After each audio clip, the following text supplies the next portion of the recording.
സ്വർണ്ണാഭരണങ്ങൾ വാങ്ങുമ്പോൾ നിങ്ങൾ നേരിടുന്ന ഏറ്റവും വലിയ പ്രശ്നം എന്താണ്? ഇപ്പൊ സ്വർണത്തിന് ഏറ്റവും കൂടുതൽ വില കൂടി നിൽക്കുന്ന സമയമാണ്. പണിക്കൂലി കമ്മിയായിട്ട് ആഭരണങ്ങൾ കിട്ടുകയാണെങ്കിൽ വളരെ നല്ലൊരു കാര്യം.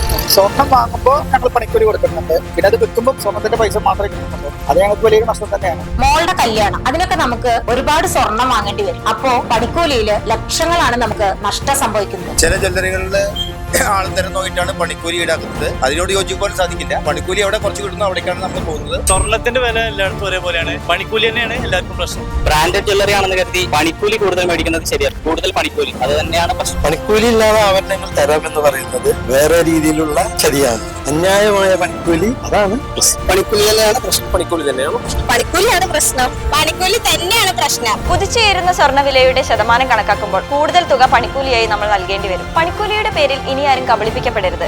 സ്വർണ്ണാഭരണങ്ങൾ വാങ്ങൂ ഫാക്ടറി വിലയിൽ. Mother's gold and diamonds, manufacturers and wholesalers, Palakkad and Perinthalmanna.